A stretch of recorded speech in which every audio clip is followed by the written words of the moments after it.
সকালটা শুরু হয়েছিল তো ভালোভাবে, তবে লাস্টে গিয়ে যে এত বড় একটা দুর্ঘটনা ঘটে যাবে সত্যিই বুঝতে পারিনি। ভিডিওটা দেখো তাহলেই বুঝতে পারবে তোমরা।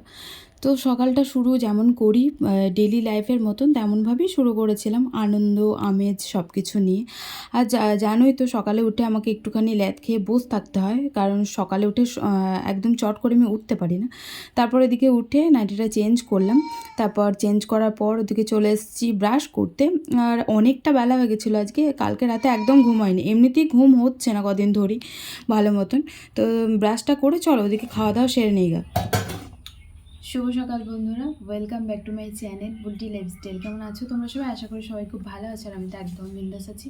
এখন বাজে সকাল 7:30, আর একটু আগে উঠলাম, উঠে চা খাবো। আর তালের বড়া ছিল, আর তালের বড়া না ছাঁকা হয়নি, যে সেই লোমগুলো আছে দিয়ে আমার খেতেও কেমন লাগছে। তো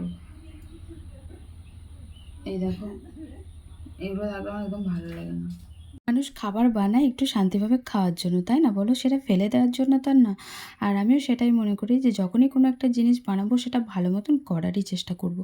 আর এই লোমগুলো মুখে ঠেকলে সত্যিই আমি খেতে পারি না। ওটাই বলছিলাম যে মায়ের কাজ এক এক সময় তো দেখলে আমার খুব খারাপ লাগে, যে এগুলো একটুখানি চেকে ফেলে দিলেই তো হয়ে যেত, তাহলে আর মুখে লাগতো না। তো খেতে পারলাম না বলে ওদিকে কটা লুচি ছিল, লুচিতে অতটা লাগছিল না, যার জন্য লুচি দুটো খেয়েছি, তাও আর বেশিও খাইনি। আর ওদিকে খাওয়া দাওয়া করে ওদিকে যাচ্ছি হচ্ছে একটু শার্পও ধার করতে, কারণ শার্প ছিল না। তো তারপরেও দেখলাম যে আর কি মেঘ সরিয়ে রোদ উঠেছে, তো আজকে কেচে না দিলেও হবে না। আবার সকালবেলাতে দোকানকে যাবে, আর বোন আজকে দোকান যায়নি, নাহলে ওকেই আনতে দিতাম। তাই ভাবলাম যে একটুখানি 1 কাপ মতন ধার করে নিয়ে আসি, দিয়ে ওই দিয়েই চালাই, তারপর বিকালে না হয় বেরোবো যখন এনে ওদেরকে দিয়ে দিলেই হয়ে যাবে। আর বিকালে বাবা বাজার যাবে, বাজারে সমস্ত রকম সব কিছু ফুরিয়ে গেছে। অ্যাকচুয়ালি বাবা কাজ করছিল, তো এবার পয়সা দেয়নি আর কি, যেখানে কাজ করছিল সেখান থেকে, যার জন্য বাবা কিছুই আনতে পারেনি। তেল নুন হলুদ সমস্ত রকম সব কিছু শেষ হয়ে গেছিলো।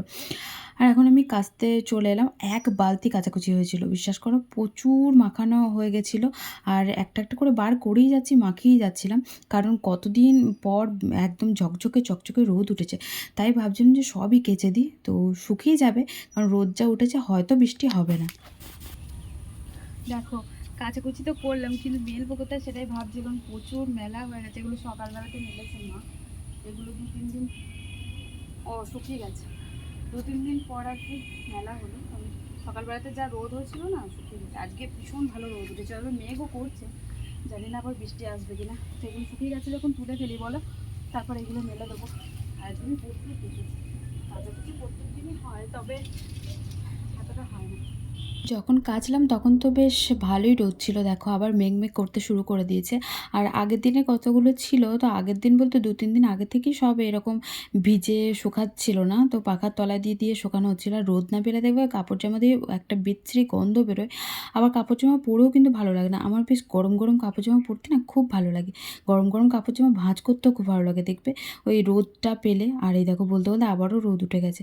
তো ভাবছিলাম যে এত কিছু মেলা আছে, আবার ওদিকেও যাব আমি পার্লারে, তো একা হাতে কি করে সব কিছু মা সামলাবে, কারণ ওদিকে মেঘ করছে, যদি হুট করে বৃষ্টি চলে আসে বাস, ওদিকে কাঠ ধরো মেলা আছে, ঘুষি মেলা আছে, সব তাহলে ভিজে যাবে। এখন বাজে 12:30, আর স্নান টান করে রেডি হয়ে আমি গেছিলাম পার্লারে। আর গিয়ে দেখি পার্লার বন্ধ, কারণ আজকে হচ্ছে এখানে বন্ধ ডেকেছে আমাদের, যার জন্য ভেবেছিলাম যে আগের দিনও ডেকেছিল, ভেবেছিলাম যে বন্ধ হবে না, তারপর গিয়ে দেখি বন্ধ। কিন্তু একটা তো মেসেজ তো করে দিতে পারে বলো, ফালতু ফালতু আমি গেলাম কেন এরকম করে কি জানি। দেখো একসাথে কাজ করি, একসাথে সব কিছু, মানুষকে বেশি বিশ্বাস করলে এরকম ধোকা খেতে হয়। যাই হোক, একটা মেসেজ বা ফোন করে, অন্য সময় ফোন করে যখন কাজ থাকে, বাট দোকান বন্ধ করেছে যখন খুলেছিল সকালবেলাতে, শুনলাম আমি বাড়ি এসে ফোন করেছিলাম, বললো যে সকালবেলা খুলেছিল, খুলে বন্ধ করেছে। এবার সকালবেলা যখন খুলেছিল, খুলে এখন বন্ধ করেছে, নিশ্চয়ই জানে যে আমি কাজে যাব। তো একটা মেসেজ করে বা ফোন করে বলে দিতে পারতো, আমাকে উল্টে এসে ফোন করতে হয়েছে। কি বলবো, আমার দোষ, আমার মানুষকে বেশি বিশ্বাস করি। যাই হোক, এখন যাব ছাদে, ওই জামা কাপড়গুলো মেলে এসেছি, ওগুলো একটুখানি উল্টে পাল্টে দিয়ে আসবো, কারণ হালকা মেঘ করছে, আবার রোদ উঠছে, আর মাথায় শ্যাম্পু করবো। ভেবেছিলাম পার্লারে গিয়ে শ্যাম্পু করবো, কিন্তু পার্লারে যাওয়া তার হলো না, গেলাম তো বন্ধ। তো শ্যাম্পুটা করে নেবো, 12:30 বাজে, একটা সময় জল চলে যাবে, না হলে শ্যাম্পুটা করে তারপর যাবো ছাদে, ওটা মেলে দিয়ে উল্টে দিয়ে আসবো, যেগুলো শুকিয়েছে তুলে নিয়ে আসবো। চলো পরে দেখা করছি তোমাদের সাথে।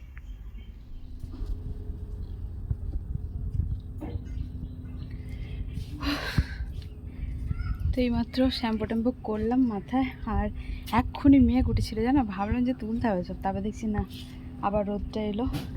তো শুকিয়ে অলমোস্ট গেছে, অল্প অল্প ভিজে আছে। এই রোদটা হলেই একটুখানি শুকিয়ে যাবে, যে কোটা শুকিয়ে যাবে সে কোটা ভাঁজ করে নিয়ে চলে যাব। আর এই যে এটা নিচে দিয়েছিলাম, তারপর দিচ্ছি নিচে দিলে হবে না, কারণ শুকাবে না, তাই আবার উপরে নিয়ে আসলাম। আর টেনশন হচ্ছে কেন জানো, এই দেখো ঘষি টসি সব মেলা আছে, মানে রোদ হয়েছে অনেকদিন পর, তো আজকে মা সব দিয়েছে মেলে, কাঠ ঘষি জামা কাপড়।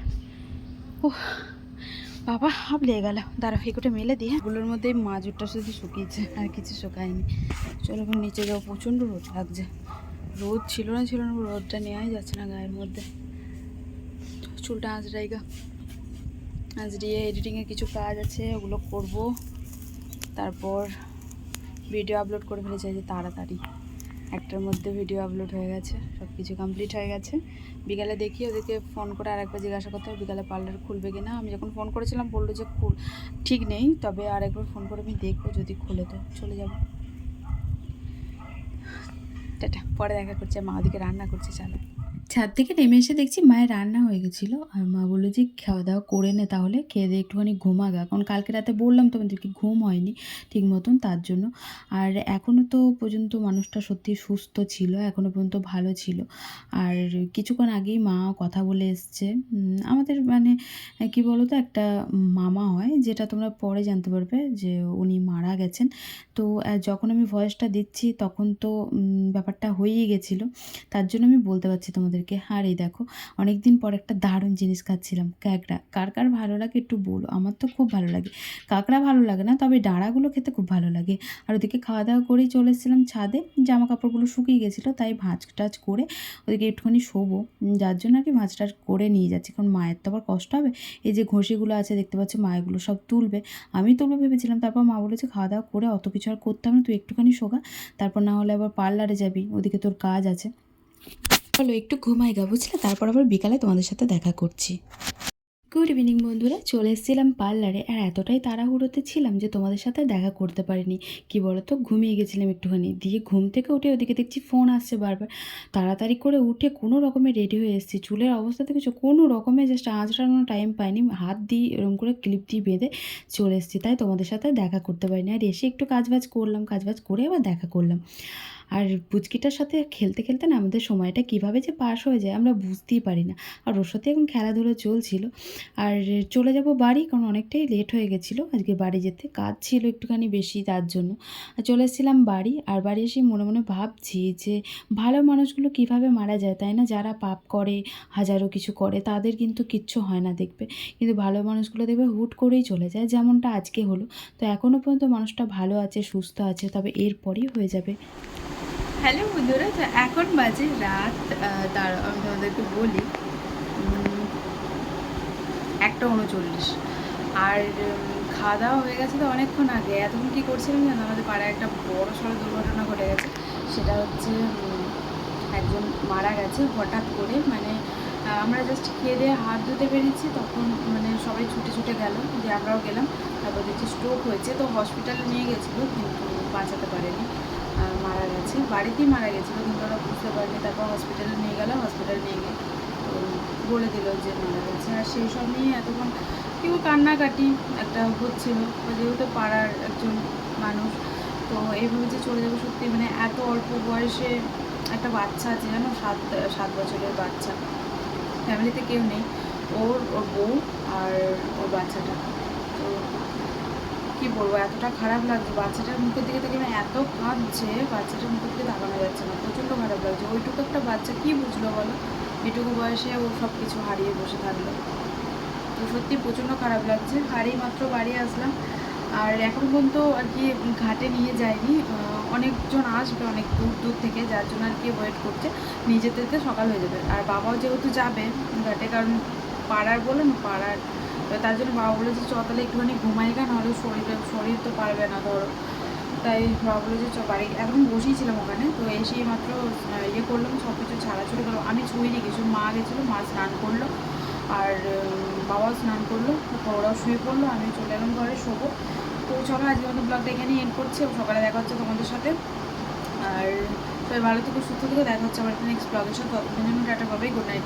আর প্লিজ চ্যানেলটা সাবস্ক্রাইব করে দিও যারা নতুন আছো, আর যারা পুরনো আছো ভিডিওটা ওয়াচ করো, বা নতুনরাও ওয়াচ করো। তো চলো টাটা।